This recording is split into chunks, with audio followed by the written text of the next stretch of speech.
ಅವಲೋಕಿಸಲೇಬೇಕು. ಹತ್ತಿರಲ್ಲಿದ್ದಂತಹ ಸಂದರ್ಭ ದೀಕ್ಷಾಬದ್ಧನಾಗಿ ಧರ್ಮರಾಯ ಕುಳಿತಿದ್ದ. ಒಮ್ಮಿನ ಮೇಲೆ ನನ್ನನ್ನು ನೋಡುವುದಕ್ಕೆ ಪ್ರಾರಂಭಿಸಿದ.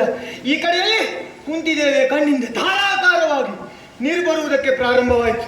ಭೀಮ, ನಕುಲ, ಸಹದೇವ ಪ್ರತಿಯೊಬ್ಬರು ಅವರವರಲ್ಲಿಯೇ ಮಾತನಾಡಿಕೊಳ್ತಾ ಇದ್ರು.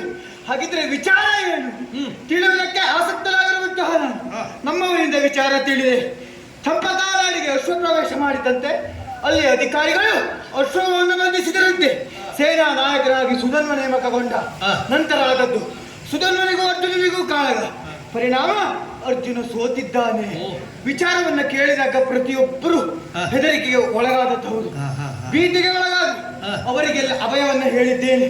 ದೀಕ್ಷಾಬದ್ಧನಾಗಿರುವಂತಹ ಧರ್ಮರಾಯನಿಗೆ ಸಕಲ ವಿಚಾರವನ್ನ ಹೇಳಿ ನಾನು ಹೊರಡುತ್ತೇನೆ ಎಂಬಂತಹ ವಿಚಾರವನ್ನ ತಿಳಿಸಿ ಗರುಡಾರೂಢನಾಗಿ ಬಂದೆ. ತಕ್ಷಣದಲ್ಲಿ ಚಂಪಕಾನಾಡಿಗೆ ಮೊದಲು ಕಾಣಬೇಕಾದದ್ದು ಭಾವನನ್ನಲ್ವೇ, ಅವನನ್ನೇ ಕಾಣ್ತೇನೆ.